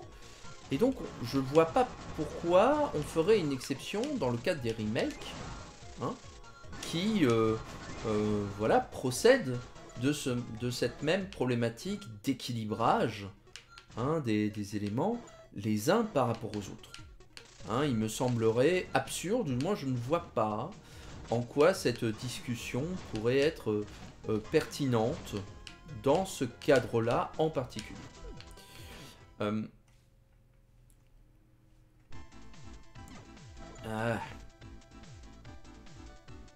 Là, il me faut... Alors, c'est très rigolo parce que du coup, je ne voyais pas ce que je faisais sur mon écran. Il était trop noir. Mais sur l'autre écran du stream, le contraste était légèrement différent. J'avais déjà repéré ça avec d'autres jeux. Et donc, je pouvais éventuellement me guider un peu à l'aveugle ou du moins voir les ennemis. Hein, sans y paraître. Donc je trouve ça rigolo dans le cadre des médialités du jeu vidéo, parce que là c'est une séquence de jeu dans laquelle on s'attend à ce que vous ayez une lampe, une bombe qui fait de la lumière pour pouvoir progresser, mais du coup si vous jouez sur le contraste, hein, alors là apparemment il me faut encore activer quelque chose pour accéder à cet endroit. On va essayer de trouver l'issue dans ce labyrinthe. Je découvre le jeu avec vous. Là, c'est une phase de jeu que je n'avais pas faite. Hein, donc, je découvre ça avec vous. Hop. Donc, voilà. Donc, et du coup, on pourrait dire de même... Partant, hein, si on est... Est-ce que je peux y aller avec Jason pour aller détruire ce petit bidule là? Parce que je crois que c'est ce qu'il veut que je fasse. Que là, je pense pas pouvoir sauter. Non. Et puis, il y a... on peut mener la même réflexion. Alors, il me faut Sophia ici. Hein. On peut mener la même réflexion du coup pour les points de sauvegarde qui sont positionnés à un endroit où on aurait dû les attendre dans le cadre d'un jeu vidéo traditionnel, hein, d'aujourd'hui. Et il n'est pas rare là non plus que dans le cadre d'une refonte d'un jeu vidéo, on refasse des opérations d'équilibrage, hein, des points de sauvegarde que l'on va mettre voilà, un peu plus tard, un peu plus tôt, afin de créer voilà, une expérience de jeu un peu plus agréable. Donc là non plus, ce n'est pas quelque chose de pertinent, je pense, à prendre en considération. Donc, on peut dire tout légitimement que nous ne sommes pas ici dans le cadre d'une transformation, il y a un nouveau jeu, mais bien plutôt d'une procédure de recalibrage, et donc que l'on est vraiment dans de la glose, hein, une reformulation qui n'engage pas l'identité du jeu lui-même. Là, vous voyez, tout à l'heure, j'ai été touché, pendant que j'étais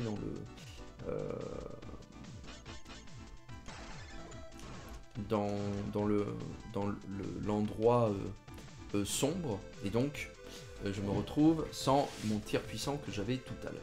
Bon. Est-ce que je l'ai pas... Non, je l'ai pas fait cette zone-là. Il y aura un boss, tiens. Mais on peut aussi arguer de quelque chose d'autre, relatif à ce sentiment dont je vous faisais part voilà, à l'instant, du fait que c'est un jeu que je ne connais pas de mon enfance, l'original. J'ai dû effectivement le voir dans tel ou tel magazine. On va retrouver notre arme maximale. Mais je ne l'avais jamais expérimenté à l'époque. Je ne l'avais pas loué, je ne l'avais pas vu. J'ai dû effectivement le voir dans les magazines à l'époque.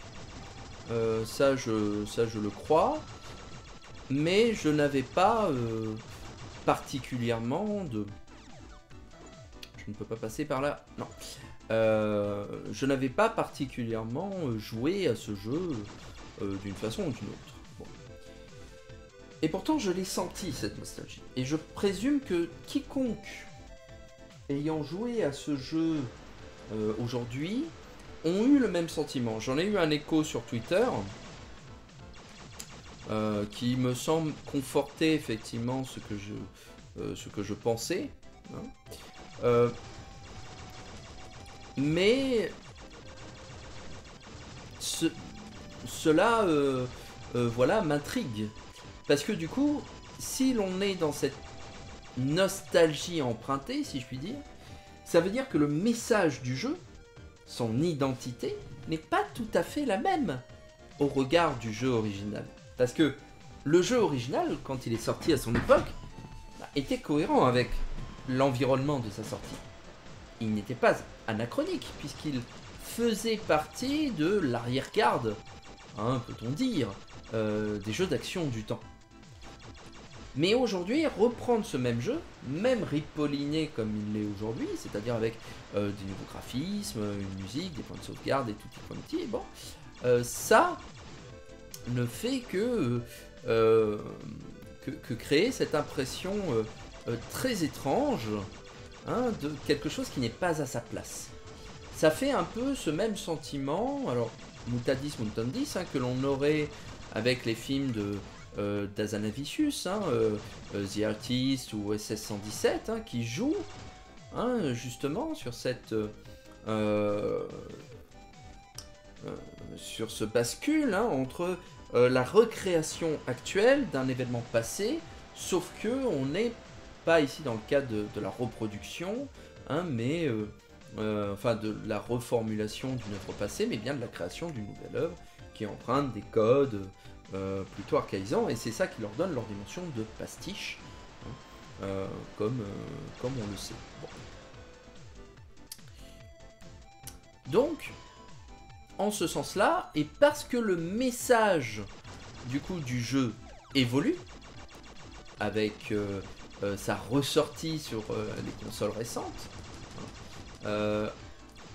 on est plutôt dans un processus de redéfinition, puisque le jeu a beau ne pas avoir changé, si son message change, parce que le contexte du jeu vidéo a changé, cela veut donc bien dire que l'on n'est pas tout à fait en présence du même. Hein, si moi... Ah, au secours, je tombe. Heureusement, je n'ai pas perdu mon gun. Tiens. Voilà. On arrête les petits robots, on se calme. Donc on est dans cette perspective-là, un peu étrange, hein, d'être en position à la fois du même et du différent. On est dans le même et le différent.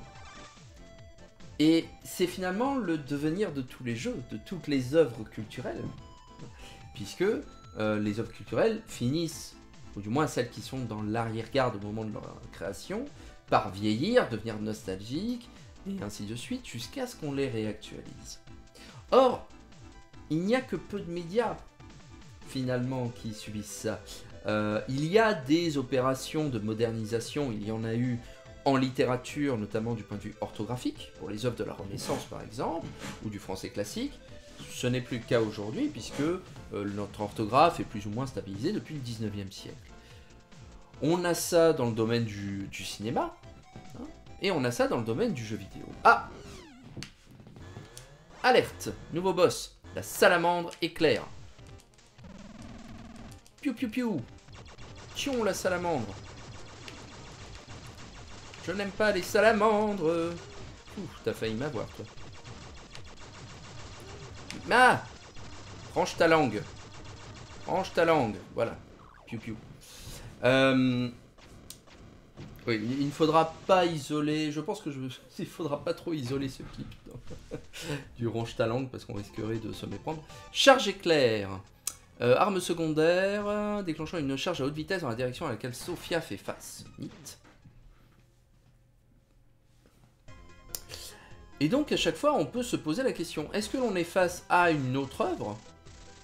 Ou est-ce qu'on est face à une reformulation, une reconsidération, hein, de l'œuvre selon des standards qui ont évolué en termes de confort de jeu, en termes d'image, en termes de son, en termes de jouabilité, d'accessibilité.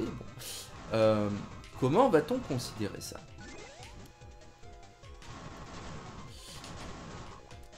Alors, je n'ai pas la réponse toute faite, évidemment, hein, pour cette question, hein, on s'en doute. Et mon intention n'est pas d'ailleurs nécessairement d'apporter une réponse. Hein, puisque bon, il y a des choses qui sont plus intéressantes, hein, au niveau de notre scolastique, on va dire, à considérer, à rester dans l'expectative. Hein, bon. Hop là. Boum, boum. Mais voilà, on va essayer, je vais essayer, en discutant, d'élaborer une certaine, voilà, des éléments de compréhension et de réflexion qui pourraient nous permettre d'y voir un peu plus clair. Mais avant cela, je crois que nous allons affronter un boss. Oh mon dieu, une grenouille géante! On a un mutant énorme ici. Peut-être que je me fais des idées, et je ne peux m'empêcher de penser qu'il ressemble à Fred. Oui, je reconnais cette tentacule gluante. Rabbit, rabbit, rabbit. Berk, ce truc est dégueulasse, c'est tellement gluant. Alors ça, c'est une androïde, enfin, on ne sait pas encore que c'est une androïde à ce moment-là du jeu, mais on s'en doute, qui est, voilà, que l'on a trouvé endormi dans une zone précédente et qui choisit de nous accompagner et qui fait un peu le rôle de canonnière ou de pilote, hein, du tank. Eve, je comprends ce que tu veux dire, mais restons concentrés. Ben, c'est vrai, allons-y. Alors, pour tuer ce boss, tyran terrible, batracien, le nom qui fait peur, on va pratiquer la même stratégie qui nous a bien réussi, qui est la stratégie de je lui tire dessus jusqu'à ce qu'il meure.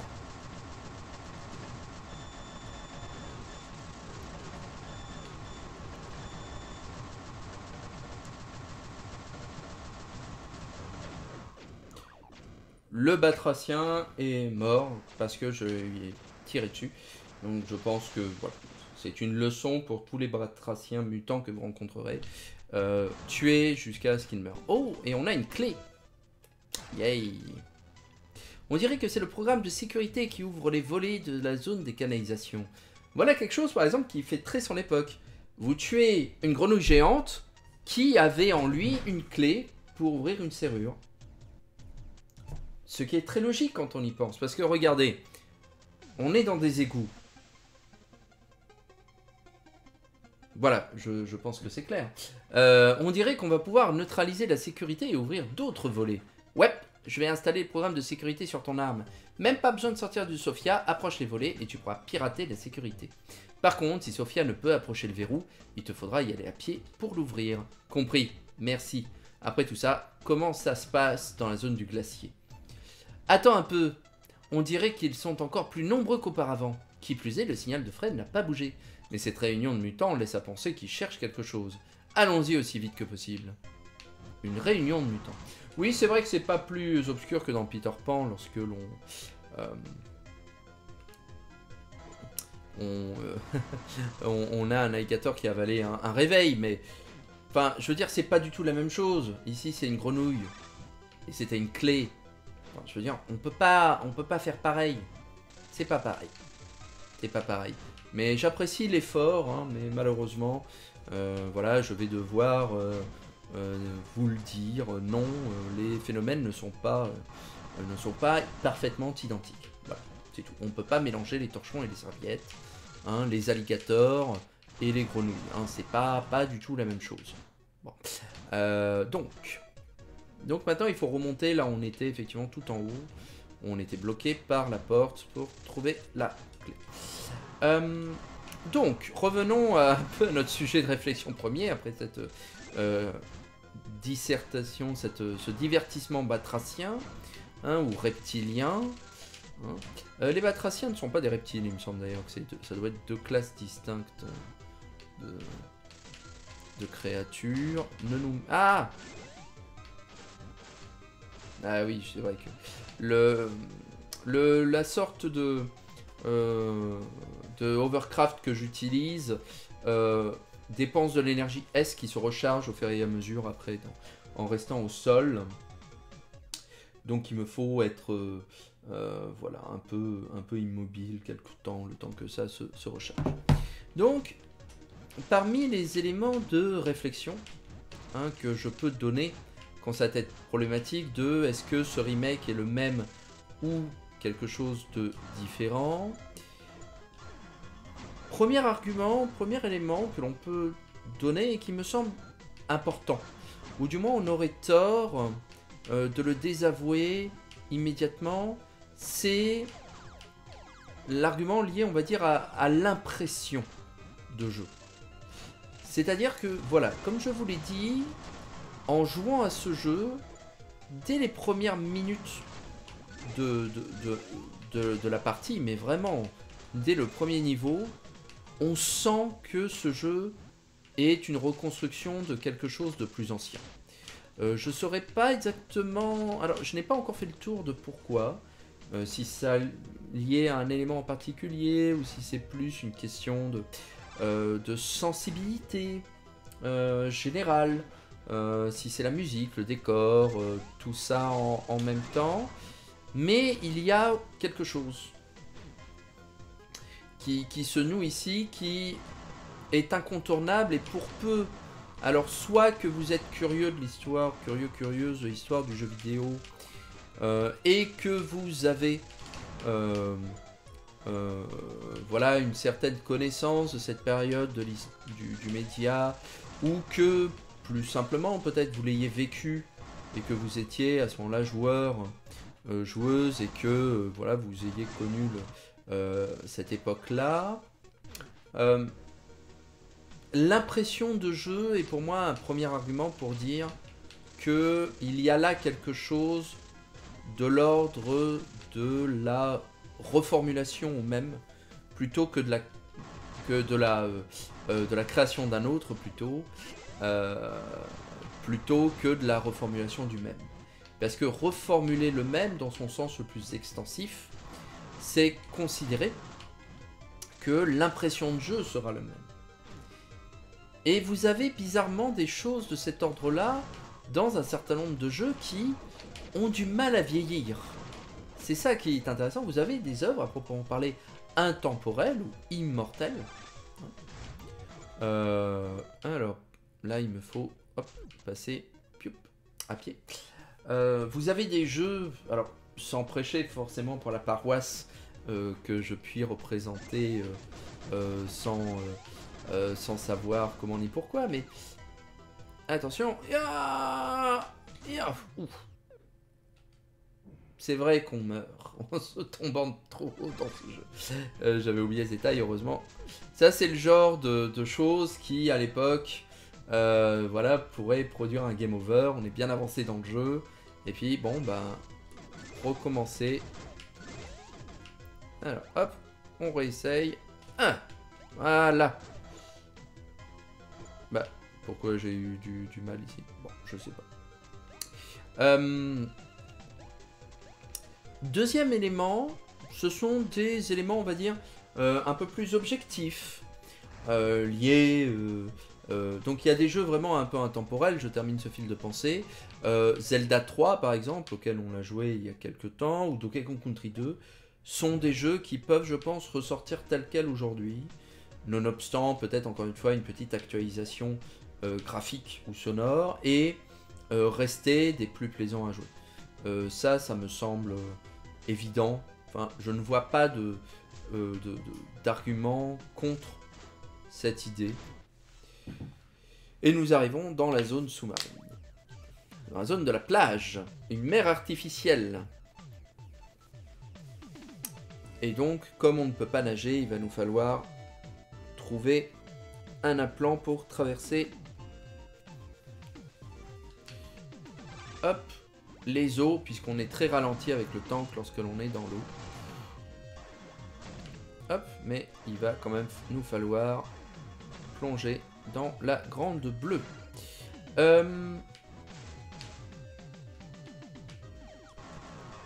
Heureusement, on a des missiles guidés contre les écrevisses à canon. C'est un choix intéressant. Qu'est-ce qu'il y a par ici, par exemple? Ensuite, donc, deuxième argument, des arguments plus objectifs, tout simplement, liés à la construction du niveau, liés à la fabrique. Hein. Alors là, par exemple, je ne peux pas aller, il faudra que j'attende d'avoir Sophia pour casser le décor. Oui. Des éléments liés à l'absence de sauvegarde, à l'absence de certains modes de difficulté, de fonctionnalités qui seraient attendues aujourd'hui en termes par exemple de jeux en ligne, de chat ou que sais-je. Bon, ce genre de choses peut éventuellement voilà, servir à justifier que cet épisode-là, que ce jeu est effectivement vieilli. Oh, comme c'est joli ce petit effet avec les poissons. Très mignon. Encore des robots qui me tirent dessus, mais heureusement, mon rayon laser passe à travers les murs et me sauve la vie.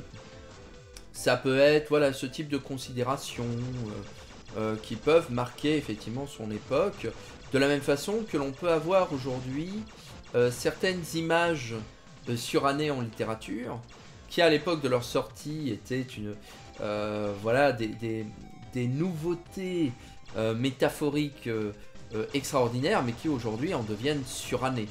Hein, si vous relisez le Télémaque de Fénelon, par exemple, ou la Nouvelle Héloïse, hein, vous avez des expressions romantiques en diable, hein, qui aujourd'hui feraient lever les yeux au ciel n'importe quel collégien amouraché, mais qui à l'époque étaient terrifiantes de nouveautés. Mais c'est bien parce qu'elles ont été terrifiantes de nouveautés et incroyablement populaires qu'elles en sont aujourd'hui vieillies.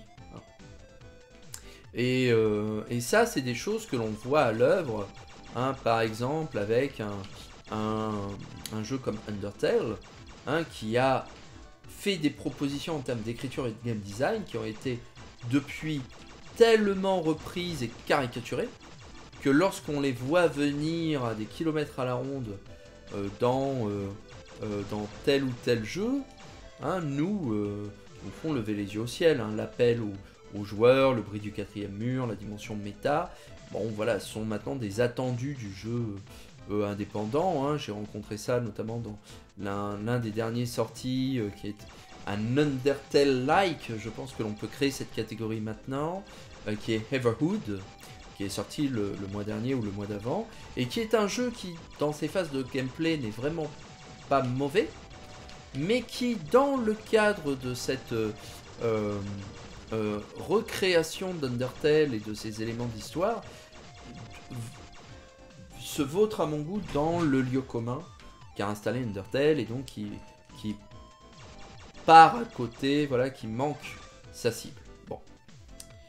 Un boss, est-ce que ça va être encore un embuscade? Est-ce que ça veut dire que je vais avoir besoin, ouais, de, hop, du zapper, hop, quoique, c'est peut-être pas le meilleur, non, on va garder la vague qui va être plus efficace. Ah, oh, évidemment, je meurs de suite. Ah, flûte. Bon, tue-moi. Comme ça, je reviendrai avec mon gun de la sauvegarde. Ça sera beaucoup plus rapide pour moi. Pouf.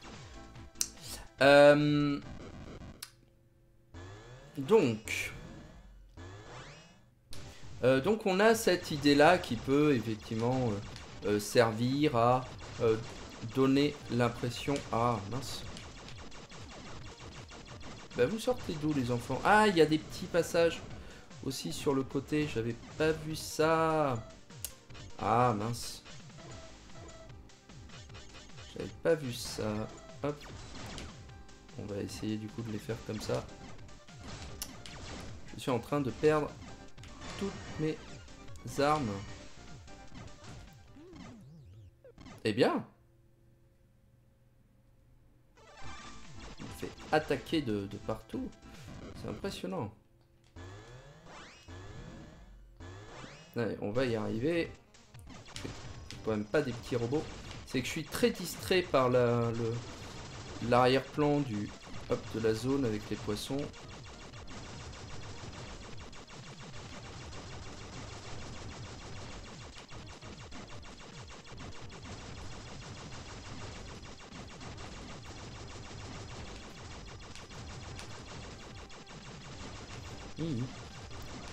Hop, je me concentre un peu là, j'arrête de parler.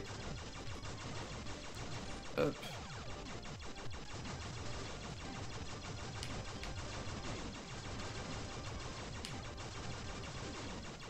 Voilà. Ah, dis donc. Et nous avons un bouclier de mine, créant un bouclier empêchant le passage des ennemis de projectiles. Très bien. Donc voilà, ces arguments un peu plus objectifs nous permettent d'établir voilà, une réflexion sur ce sujet. On peut peut-être ajouter d'autres éléments, je pense, qui pourraient faciliter en fait cette réflexion, ou du moins l'encourager. C'est justement en restant sur cette idée des tropes et des éléments de lieux communs, c'est la postérité qu'a eu un jeu en particulier sur son genre, sur son école, sur ce type de processus, hein, puisque finalement c'est encore ça la plus grande trace de l'évolution d'un jeu, c'est, va-t-on dire, la postérité qu'il a laissée derrière lui. Et plus un jeu sera considéré comme relevant de la nouveauté la plus belle, plus il aura essaimé à côté de lui des... Ah mais ce sont des portes en fait que je peux ouvrir ou pas? Ah non, ce sont peut-être des couloirs tout simplement. Comment ça marche ça? Ce sont des couloirs pour Sophia, d'accord. Je n'avais pas compris que c'était des portes. C'est très métroïdien comme design. Bon. Et donc, ça participe du coup à la popularité, la reconfiguration hein, de tel ou tel jeu dans l'histoire générale du jeu vidéo. Je suis pas néanmoins toujours au clair sur cette idée du même et du différent. Est-ce que l'on a affaire à un même jeu ou à un jeu distinct? Voilà, ça peut... La question agite encore ma scolastique. Je reviens encore un petit instant. Le temps d'aller au... Voilà. Hop, là où personne d'autre peut aller à ma place et je reviens.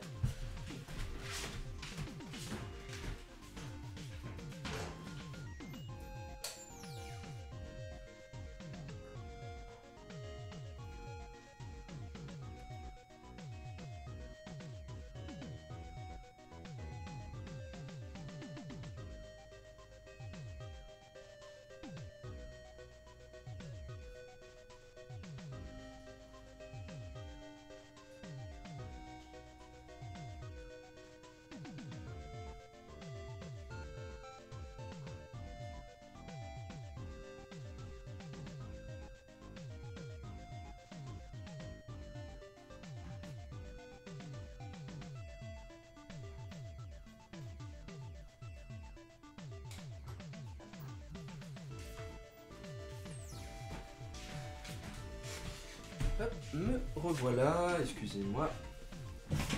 Donc, une autre réflexion qui m'attire sur ce sujet, ou du moins sur laquelle voilà, j'essaye de comprendre un peu ce qui se passe, les dynamiques symboliques, sémiotiques qu'il peut y avoir dans le cadre du jeu vidéo, c'est est-ce que ce processus de reformulation du jeu vidéo est destiné à être, comment dirais-je,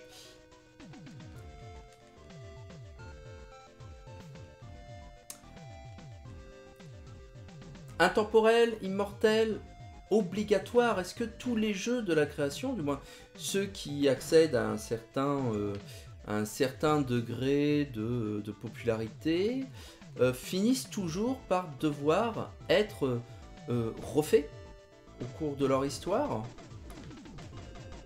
Piu piu, piu piu. C'est un jeu dans lequel j'ai envie de faire piu piu lorsque je tire avec le...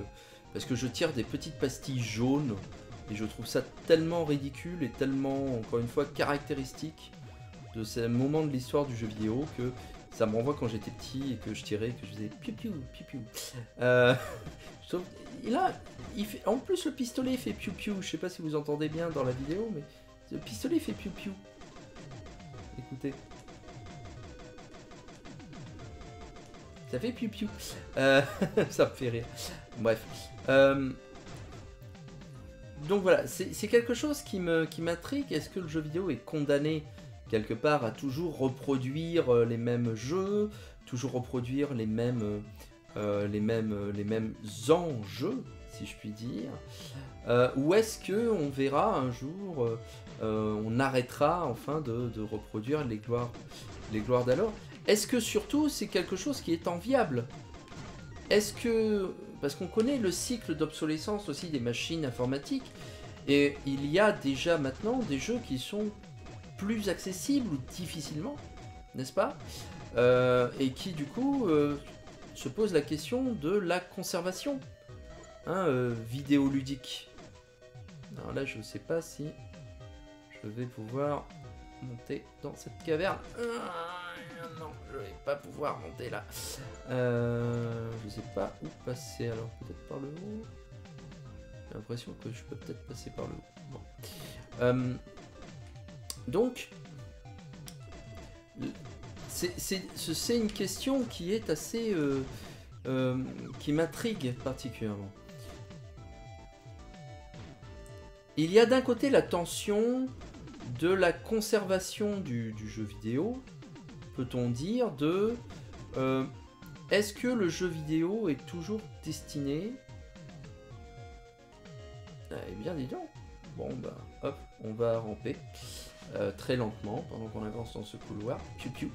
Est-ce que la préservation vidéoludique, la préservation des jeux anciens, passe nécessairement par une procédure d'adaptation et de reformulation, aussi médiocre soit-elle, aussi petite soit-elle, hein, médiocre dans le sens de petite, aussi petite soit-elle dans le cadre d'un jeu comme Blaster Master Zero, ou est-ce que l'on ne doit pas penser des procédures de conservation à plus grande échelle qui permettraient vraiment de reprendre le même sous sa forme cartouche par exemple, hein, sans la modifier. Et laisser le jeu dans sa totalité originelle, hein, être repris, revitalisé par les joueurs, comme on goûte un vin vieilli, ou comme on s'amuse, hein, à revoir un vieux film, à ressortir la pellicule d'origine pour projeter le film dans son identité première. Je présume en fait que la question qui est sous-jacente à ça, qui sous-base cette réflexion, c'est quelle valeur donne-t-on à l'unité jeu vidéo? Ça, c'est une question que j'ai développée dans la grammaire que j'ai composée et qui, je l'espère, devrait sortir d'ici quelques mois. C'est, voilà, à quelle limite arrête-t-on l'objet jeu vidéo? Est-ce que l'on dit que le jeu vidéo... Oh mince, je suis... Ah, mais reviens. Oh non, j'ai perdu mon arme. Est-ce que l'on dit que le jeu vidéo, c'est le cadre du... uniquement le cadre du programme informatique qu'il y a sur la cartouche de jeu, la ROM, le programme? Ça, c'est la définition que j'ai choisie parce que j'étais dans une perspective... Nom d'un petit bonhomme en mousse. Ah. Non, ça sert peut-être à rien de te tuer.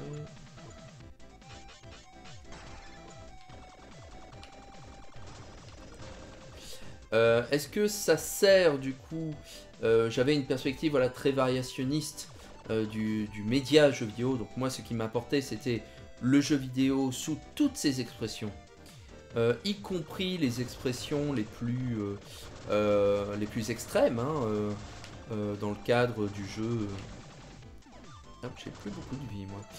Dans le cadre des portages, dans le cadre des adaptations sur émulateurs, etc. Là, c'est ça qui m'intéressait. Mais on peut aussi avoir une vision un peu plus patrimoniale de la chose. Et dire non, le jeu vidéo, c'est le jeu plus son support. Que ce soit un CD-ROM, une cartouche de jeu, une disquette, etc. Puisque le support, et je suis d'accord avec ça, au même titre que les problématiques liées à ce qu'on appelle la médialité dans les sciences littéraires, hein, influence la dimension du jeu, ses limitations, ce que l'on peut faire et pas faire, hein, la taille d'une cartouche de jeu de la période de Blaster Master, l'original, détermine par essence ses frontières ludiques, puisque les développeurs ne pouvaient matériellement pas, dans l'espace qui leur a été imparti et qui se mesurait à l'époque en kilooctets, mettre plus de sons, d'animations, de choses comme ça, hein. Donc du coup on est dans quelque chose qui est lié les unes aux autres, hein. Et on ne peut pas simplement dire que effectivement oh non, je retombe, mais c'est pas possible, je suis maladresse. On ne peut pas simplement dire que le jeu vidéo est voilà, est d'une densité immatérielle, du moins pas sans mettre sciemment de côté un certain nombre d'éléments qui fondent pourtant son identité propre. Yay! Et me revoilà vers la surface. On va essayer de ne pas mourir. Et on a une extension de vie, ce qui est toujours agréable dans un jeu d'aventure. Et maintenant on doit repartir dans l'autre sens avec ces plateformes qui bouclent autour de cette zone. Bon.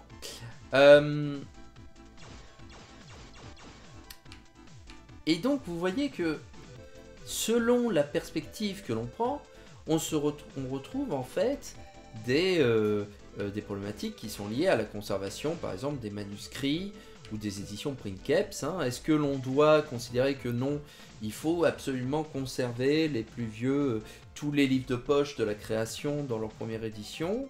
Ou bien est-ce qu'on peut dire que non, on a la version numérisée du texte et donc on n'a pas besoin de conserver toutes les éditions et rééditions du dernier roman de Bernard-Henri Lévy, pour prendre le premier exemple qui m'est venu à la tête, par exemple, bon, ou de Stephen King, ou de Pierre Jour, de que sais-je. Donc, disons que je suis frappé de voir que ces dernières années, on s'est surtout consacré, et sans doute à raison dans l'histoire du jeu vidéo, à conserver les versions dématérialisées des jeux, les ROM, hein, c'est l'âge d'antre de l'émulation, hein, qui a amené bien des joueurs et des joueuses, moi le premier, à m'intéresser à des pans complets de l'histoire vidéoludique auxquels je n'avais pas eu accès, soit à cause de mon âge, soit parce que c'était des jeux, par exemple, qui étaient sortis qu'au Japon ou qu'aux États-Unis. Piu piu. Oh, ça m'a fait peur. Crétonnerre de Brest, bravo. Ça m'a incroyablement fait peur, surtout en parlant avec vous. Donc on s'est surtout focalisé sur la dimension numérique, immatérielle du jeu vidéo. De la même façon que on peut dire les copistes médiévaux et de la Renaissance, hein, recopier les œuvres de l'Antiquité grecque ou latine, hein, de peur que, à raison, que ces éléments se perdent. Dans le flot des temps, hein, on sait que voilà, la lutte contre la périssabilité du support n'a pas attendu l'époque moderne pour se poser. Hein, le papier, le papyrus, hein, sont soumis à l'humidité, aux bêtes, aux conditions de préservation qui affectent l'identité de la page, du texte. Donc bon, ça, il faut le comprendre évidemment. Donc on a essayé de préserver un maximum ces choses-là. Mais de l'autre côté, maintenant que l'on a dumpé peut-être pas tout, mais une bonne partie de ces éléments-là, on est en train de développer une pensée muséographique qui du coup... Ah, ça sent le boss, ça. Qui du coup est à prendre en considération. Et la question se pose alors de savoir quelle version du jeu choisir. Parce que comme je l'ai dit plus tôt, il n'était pas rare que même à l'époque, il y ait plusieurs versions des cartouches de jeu. On les a dumpées.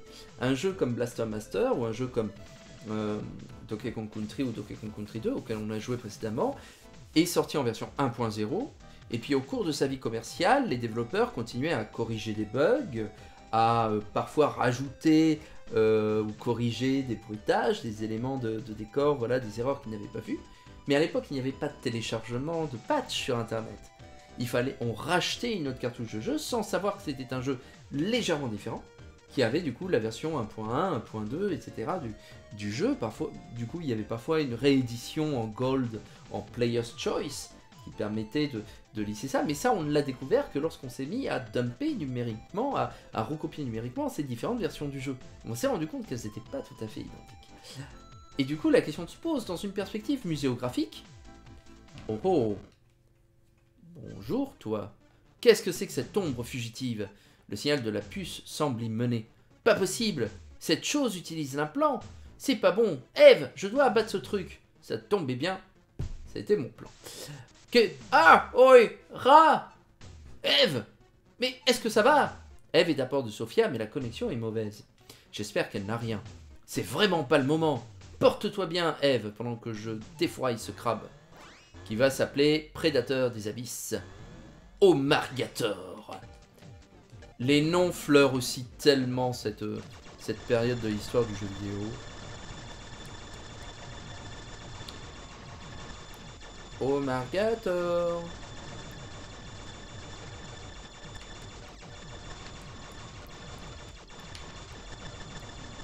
Bonjour. Que pensez-vous des fruits de mer? Je pense qu'il est pas très fan. Le jeu devient tellement simple quand on a la vague qui traverse les murs et les ennemis, comme on voit. Bon. Alors, où est l'upgrade? Tu me l'as mis au fond de la salle. Non? Où est-ce que t'es? Piu piu, mais oui, piu piu.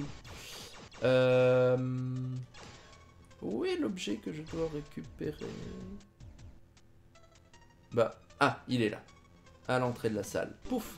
Le scaphandre! Déplacez-vous sous l'eau sans problème avec le bouton de saut. Yay! Est-ce que tu m'entends? Jason! Eve, tu vas bien, heureusement. Hé, qu'est-ce qu'il y a? Je pourrais te poser la question aussi. Ah ah, hihi, oh oh. La connexion était vraiment instable. J'ai essayé de te contacter. Tu n'avais pas remarqué? La connexion? Oh, pardon, je n'avais pas remarqué. Bah, je suis juste content que tu ailles bien. D'ailleurs, j'ai trouvé la puce et je te rejoins. Ah, bon, fais attention au chemin, d'accord? Oh oui, pas de problème. Et heureusement, on ne fait pas le chemin retour. Mais avec ça, on va donc pouvoir rejoindre hop, notre tank en prenant le chemin piou, rapide. Piou piou, piou piou, piou piou. Et avec ça, je pense que l'on va faire une pause puisqu'on aura atteint une partie piou piou, piou piou, piou piou, piou piou, déterminante du jeu. Et nous sommes à peu près aux 2 heures d'émission, donc je pense que l'on peut arrêter ici pour une émission ce soir qui, voilà, n'a pas été trop suivie. Hop, mais ma foi, oh oui. Bref,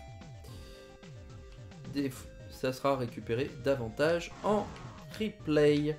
Quoi qu'il en soit, voilà pour ce petit parcours de Blaster Master Zero et cette petite réflexion sur la dimension patrimoniale hein, du jeu vidéo. On va sauvegarder, quitter la partie et quitter le jeu. Donc voilà, j'ai été en tout cas très agréablement surpris hein, de la qualité de ce remake, de cette reformulation, hein, au regard de, voilà, des exigences contemporaines, va-t-on dire, hein, du jeu vidéo. C'est vraiment quelque chose voilà, qui est fait avec amour. Le jeu était en promo jusqu'à présent sur Steam. Je ne sais pas si ça sera encore le cas lorsque vous regarderez cette vidéo dans les jours qui viennent. Il y a eu un 2e épisode et apparemment également un 3e qui est annoncé pour un peu plus tard dans l'année, alors que je n'ai absolument pas fait, que je ne sais pas encore. Voilà, je ne connais pas encore les prérogatives, mais voilà, si vous êtes intéressé, je pense, pour un jeu de plateforme action, aventure, entre Metroid, exploration, vue de combat, voilà, je pense que vous avez eu un beau panorama du jeu. Voilà, je vous le recommande vraiment très sincèrement, hein, il remplit toutes ses promesses. Bon, en tout cas, je pense que je vais continuer à y jouer dans les jours prochains, le terminer, hein, parce que je suis vraiment tombé dans ce charme de cette perle nostalgique qui hop, est venue de nulle part. Et avec ça, on va terminer avec un petit instant bergamote. Ça faisait longtemps qu'elle n'avait pas été devant la caméra. Ça va, mon petit chou?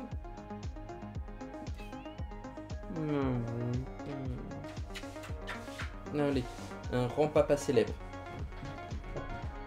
Instant petit chou. Voilà. Oh oui, désolé ma fifi.